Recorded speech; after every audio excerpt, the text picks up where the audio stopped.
Guys, जैसा कि कल होने वाली है फिन निफ्टी की एक्सपायरी, किस तरह से उसमें कंप्लीट एनालिसिस बन रहा है, किन बातों का हमें ध्यान रखते हुए चलना है जिससे कि ट्रैप से बचते हुए एक अच्छा मोमेंटम उसमें हम प्लान करते हुए चल सकें, उस बारे में डिस्कशन करने वाले हैं। साथ ही साथ निफ्टी 50 और बैंक निफ्टी में किस तरह से कंप्लीट एनालिसिस बन रहा है उस बारे में भी बात करने वाले हैं। तो स्वागत है आपका एक और डेली एनालिसिस वीडियो में। सबसे पहले हम लोग यहाँ पे बैंक निफ्टी के चार्ट को चेकआउट करते हैं तो आपको देखने को मिलेगा कि मार्केट काफी ज्यादा यहाँ पे वोलेटाइल हमें लास्ट वीक में देखने को मिला।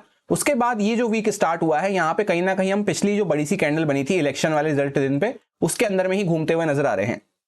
तो जब तक इस कैंडल को हम यहाँ पे बाहर क्रॉस नहीं करते हैं ऊपर या नीचे की साइड पे, तब तक यहाँ पे इसके अंदर थोड़ी सी वॉलिटिलिटी हमें देखने को मिलती रहेगी। वैसे भी मार्केट यहाँ पे ऊपर से काफी अच्छा फॉल करा, नीचे से काफी अच्छा रिकवर करा। अभी इसके हायर साइड पे हम पहुंचते जा रहे हैं तो मार्केट यहीं पे थोड़ा सा कंफ्यूज बना हुआ है, जहां पे आज के दिन भी आप देख सकते हैं एक छोटी सी वॉलेटाइल कैंडल हमें देखने को मिल रही है। इंपॉर्टेंट रेजिस्टेंस जोन के आसपास 50,000 के लेवल को हमने क्रॉस किया था, उसके ऊपर 250 पॉइंट्स के आसपास का मोमेंटम हमने करके वापस से मार्केट पूरा सेलिंग में आके छोटी सी कैंडल यहाँ पे पॉज टाइप ऑफ कैंडल बना के खत्म हुआ है। इस टाइप की पॉज कैंडल जब भी बनती है, यहाँ से जैसे ऊपर से अच्छी सेलिंग हुई, वापस से एक रिकवरी हुई, हायर साइड पे यहाँ पे पॉज कैंडल बनी है, तो अगर मार्केट कल के दिन वापस से गैप डाउन खुलता है या थोड़ा सा गैप अप हमें देखने को मिलता है, तो यहाँ पे बाइंग साइड के लिए एक अपॉर्चुनिटी हमारे लिए बन सकती है। जहां पे गैप डाउन खुल के अगर मार्केट ऊपर आ रहा है तब बाइंग कर सकते हैं, या फिर डायरेक्टली मार्केट गैप अप वगैरह खुलता है तब जो यहाँ पे थोड़े बहुत सेलर्स आते हुए नजर आए हैं इंट्राडे में, इनके लिए खतरा बढ़ सकता है। तो फिलहाल यहाँ पे ओवरऑल माइंडसेट ऐसा है कि वॉलेटाइल एरिया में हम बने हुए हैं, तो वॉलिटिलिटी कंसीडर करते हुए आज के दिन सेलिंग हुई है, कल वापस से थोड़ी सी बाइंग वगैरह हम एक्सपेक्ट कर सकते हैं। अब 15 मिनट टाइम फ्रेम पे अगर हम चेकआउट करते हैं तो ये कुछ लेवल्स वगैरह कल हमने डिस्कस करे थे वीकली एनालिसिस में, और प्लान मैंने आपको सिंपल सा यही शेयर किया था कि मार्केट यहाँ पे एक छोटी सी टाइट रेंज में यहाँ पे क्लोज करके खत्म हुआ है, जहां पे इस तरह से पूरी एक प्रॉपर रेंज हमें देखने को मिल रही थी। तो इसके अंदर में ही अगर ओपन हो जाते हैं तो जिस साइड पे मार्केट ब्रेकआउट ब्रेकडाउन करता है, यहाँ पे बायर सेलर्स दोनों बैठे होंगे, उस साइड पे एक मोमेंटम हमें देखने को मिल सकता है, और जितना ये रेंज की लेंथ हमें देखने को मिल रही है इतना टारगेट हम अपर साइड पे प्रोजेक्ट करते हुए चल सकते हैं। इसीलिए मैंने ये लेवल भी आपको मार्क करके दिया था जो कि 50,218 के आसपास देखने को मिल रहा था। डॉट मार्केट उसी लेवल के आसपास टच करके वापस से यहाँ पे रिटर्न हो गया। मार्केट एकदम फ्लैट खुलता हुआ नजर आया, फर्स्ट टिक के साथ ही फर्स्ट मिनट में ही मार्केट ऊपर जाना चालू कर दिया। तो यहाँ पे एक अच्छी शार्प अपसाइड पे बाइंग मोमेंटम हमें देखने को मिला, पर काफी फास्ट मोमेंटम था, कोई भी इसको कैप्चर नहीं कर पाया होगा। और जितना ये रेंज का टारगेट था इतना टारगेट यहाँ पे अचीव करके और वापस से इमीडिएटली रिवर्स हो गया। और ये बात हमने कई बार डिस्कस कर रखी है कि मार्केट जब इस तरह से वी शेप रिकवरी कर लेता है, यहाँ पे दोनों साइड के बड़े बड़े मोमेंटम हो जाते हैं, उसके बाद मार्केट साइडवेज बिहेव करने लगता है, और यूं भी हम वापस से इस रेंज के अंदर में आ चुके थे। तो यहाँ पे मार्केट साइडवेज बिहेव करता हुआ नजर आया, एंड में वापस से यहाँ पे एक रिट्रेसमेंट लेके इस तरह से एक छोटी सी सेलिंग हमें और देखने को मिल रही है। तो अब यहाँ पे नेक्स्ट डे पे सपोज करते हैं मार्केट डायरेक्टली कोई वापस से गैप डाउन वगैरह खुल जाता है, तो इस जोन के आसपास यहाँ पे इंपॉर्टेंट सपोर्ट हमारा हो सकता है। ये जो लेवल लगा हुआ है इसके आसपास अगर हम गैप डाउन खोल रहे हैं और वापस से मार्केट बाइंग में जा रहा है, तो कुछ बाइंग साइड का प्राइजेशन दिखता है तो हम बाइंग साइड पे फोकस रख सकते हैं। या फिर जैसे मार्केट डायरेक्टली गैप अप खुल जाता है तो भी ये सेलर्स वगैरह यहाँ पे खतरे में आ सकते हैं। उसके ऊपर भी कुछ यहाँ पे बाइंग का प्राइजेशन मिलता है, 50,000 के ऊपर अगर हम जा रहे हैं तो भी हम बाइंग के लिए फोकस रख सकते हैं। सबसे बेकार केस हमारे लिए रहेगा कि मार्केट इसी जोन में अंदर यहाँ पे कहीं पे फ्लैट प्राइस के आसपास ओपन हो जाता है। ये पूरा वॉलेटाइल एरिया बना रहेगा, जहां पे मार्केट थोड़ा बहुत नीचे जाता है तो वापस ऊपर आ सकता है, ऊपर जाता है तो नीचे आ सकता है, और उसके बाद फिर साइडवेज भी हो सकता है यहाँ पे। तो इस एरिया को हमें चाहे तो हम अवॉइड कर सकते हैं, या फिर छोटी मोटी स्कैल्पिंग करते हुए हम चल सकते हैं। और यूं भी अगर हम स्टॉप लॉस हंटिंग के नजरिए से देखते हैं तो नीचे से जो वायर्स वगैरह बैठते हुए नजर आए, उनको यहाँ पे जिनको निकलना होगा इस टाइप के रिट्रेसमेंट वगैरह में निकल गए होंगे यहाँ पे, और वापस से सेलिंग देख के निकल गए होंगे। तो अब अगर मार्केट डायरेक्टली गैप डाउन खुलता है तो यहाँ पे इस लेवल के आसपास इंपॉर्टेंट सपोर्ट हमें देखने को मिल सकता है। तो जो बायर्स की यहाँ पे रैली वगैरह मिस हो गई है, वो अगर यहाँ पे पैसा लगाते हैं तो यहाँ से इमीडिएटली जैसे गैप डाउन खुला तब हमें बाय नहीं कर रहा है, यहाँ से मार्केट ऊपर निकलने लगे तब हम यहाँ पे कुछ बाइंग साइड का प्राइजेशन देख के बाय कर सकते हैं। ये जो बायर्स यहाँ पे बैठते हुए नजर आए हैं, इनको खतरा जब बढ़ेगा, जब मार्केट इसके नीचे भी कुछ प्राइजेशन बनाना चालू करता है, तब फिर यहाँ पे इनकी पोजीशन भी खतरे में आ सकती है, और ये अगर प्रॉफिट बुक करना चालू करते हैं तब और यहाँ से थोड़ी सी प्रॉफिट बुकिंग एक्सटेंड हो सकती है, जहां पे थोड़ा सा और नीचे हम आ सकते हैं, इन लोज वगैरह के आसपास तक भी हम आ सकते हैं। और अगर सेलर्स की बात करते हैं तो यहाँ से जो सेलर्स बैठे हैं उनको मार्केट ने ऑलमोस्ट यहाँ पे रिट्रेसमेंट करके हटा दिया है, जो बैठा होगा उसकी पोजीशन अभी भी इसके ऊपर ही कटने वाली है। फिर यहाँ पे एंड में वापस से सेलिंग हुई है तो यहाँ पे कुछ सेलर्स आते हुए नजर आए होंगे, तो अगर डायरेक्टली गैप अप खुलता है तब भी इनकी पोजीशन खतरे में आ सकती है, तो बाइंग साइड का मोमेंटम मिल सकता है। या फिर डायरेक्टली गैप डाउन खुलता है और ये प्रॉफिट बुक करना चालू करते हैं तो कुछ बाइंग का प्राइजेशन मिलता है, तब हम यहाँ पे बाइंग के लिए फोकस रख सकते हैं। फ्लैट के केस में ऐसा है, वैसे तो फ्लैट का केस हमारे लिए अच्छा नहीं रहेगा जैसा हमने डिस्कस करा, पर फिर भी मार्केट अगर फ्लैट खुल जाता है तो हो सकता है ये कैरी फॉरवर्ड मोमेंटम में कुछ पॉइंट्स की हमें सेलिंग और देखने को मिले, फिर वापस से मार्केट रिवर्स वगैरह कर दे या यहाँ पे वोलेटाइल होता हुआ रह जाए इस तरह से। तो पहले हम सेलिंग के लिए प्लान रखते हुए चल सकते हैं उसमें। बाकी ये लेवल्स वगैरह सारे एज इट इज वही रहेंगे, एक लेवल को यहाँ पे रिमूव कर दिया है क्योंकि उसका काम अब खत्म हो गया है। जैसा हमने उसको डिस्कस किया था कि उसका पर्पस ये था कि यहाँ पे रेंज का टारगेट अचीव होता हुआ नजर आ रहा था। अब फिन निफ्टी के चार्ट को अगर हम चेकआउट करते हैं तो कल इसकी एक्सपायरी होने वाली है। यहाँ पे भी सेम टाइप का ही प्राइजेक्शन है वैसे तो, कि मार्केट एक अच्छा सेलिंग में गया, उसके बाद पूरा रिकवर करके हायर साइड पे आके यहाँ पे थोड़ा सा मार्केट वॉलिटिलिटी क्रिएट करता हुआ नजर आ रहा है। इसको वीकली टाइम फ्रेम पे अगर आप देखेंगे तो और अच्छे से आपको समझ में आएगा। निफ्टी 50 और बैंक निफ्टी को हमने वीकली एनालिसिस में ऑलरेडी डिस्कस कर लिया था। जैसा आपको देखने को मिलेगा यहाँ पे काफी बड़ी वॉलेटाइल कैंडल बनती हुई नजर आई है। अभी इसके अंदर में ही हम घूम रहे हैं, तो यहाँ पे ज्यादा बड़े मोमेंटम हम प्लान करते हुए नहीं चल सकते जब तक एक कैंडल के अंदर में हम बने हुए हैं।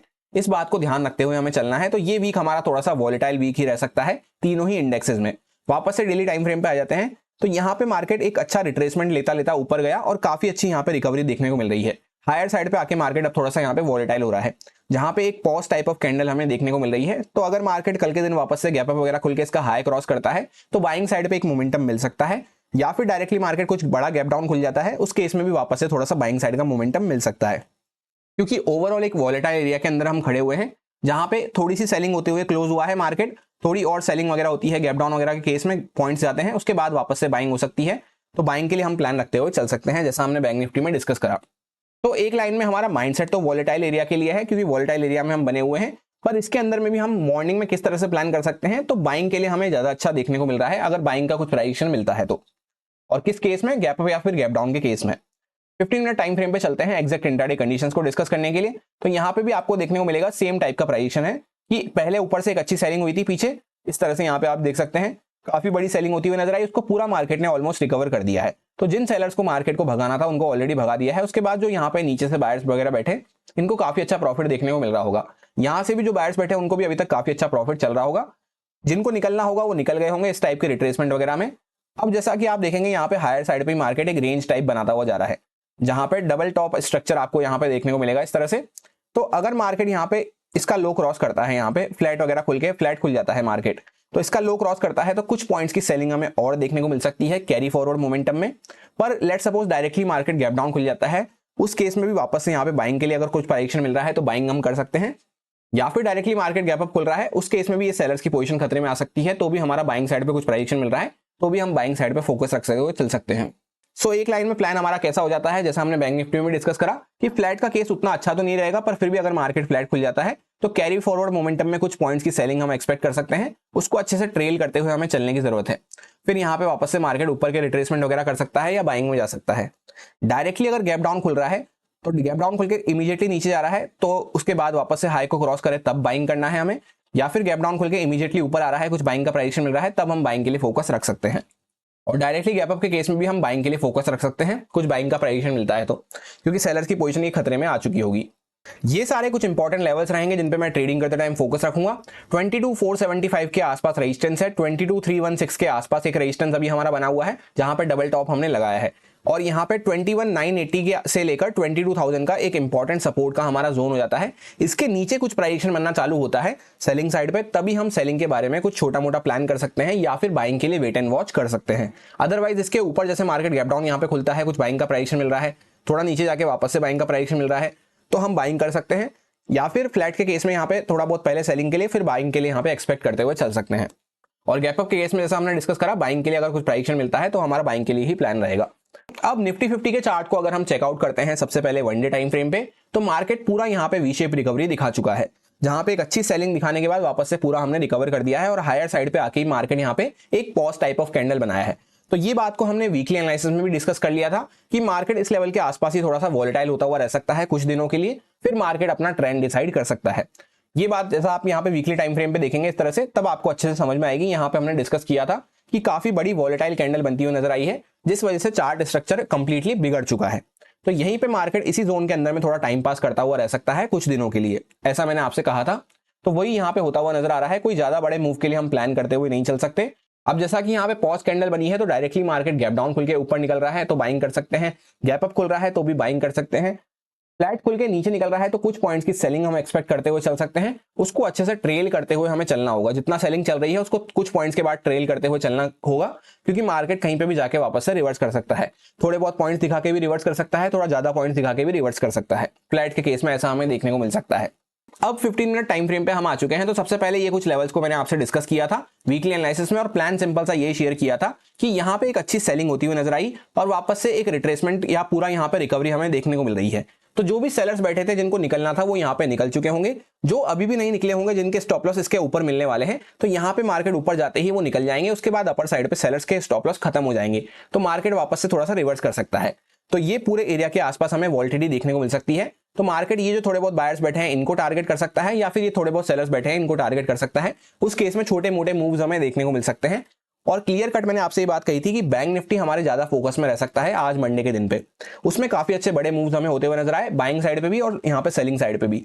तो होपफुली आपको मजा आया होगा। लेवल्स वगैरह भी काफी परफेक्टली वर्क करते हुए नजर आए। निफ्टी 50 में भी यहाँ पे जैसा आप देख सकते हैं ऑल टाइम हाई के ऊपर भी मार्केट डॉट उसी लेवल पे रेजिस्टेंस लेता हुआ नजर आया जो हमने डिस्कस किया था 410 के आसपास। और बैंक निफ्टी में भी काफी परफेक्ट जगह से रेजिस्टेंस लेता हुआ नजर आया जिसको हमने डिस्कस किया था। सो कैसा रहा आज का आपका मंडे का दिन, कमेंट करके जरूर बताना किस तरह की आपकी परफॉर्मेंस रही, कौन से इंडेक्स को आपने ट्रेड करना पसंद किया। अब जैसा कि हम यहाँ पे आगे के लिए डिस्कस करते हैं, तो ये मार्केट का वॉलिटिलिटी वाला एरिया होने वाला है जहां पे मार्केट नीचे के बायर्स वगैरह तो जो बैठे हैं वो काफी अच्छे प्रॉफिट में बैठे हैं। तो यहाँ पे थोड़े बहुत सेलर्स आए हैं और यहाँ पे थोड़े बहुत बायर्स वगैरह ये जो ऊपर के लेवल के आसपास अभी बच रहे होंगे इनको मार्केट टारगेट करता हुआ चल सकता है। तो फ्लैट के केस में अगर नीचे निकल रहा है तो कैरी फॉरवर्ड मोमेंटम में कुछ सेलिंग का मोमेंटम प्लान करते हुए चल सकते हैं, जिसको हर 40-50 पॉइंट के बाद ट्रेल करते हुए चलने की जरूरत रहेगी, क्योंकि मार्केट इस तरह से नीचे जाके कहीं से भी वापस रिवर्स कर सकता है।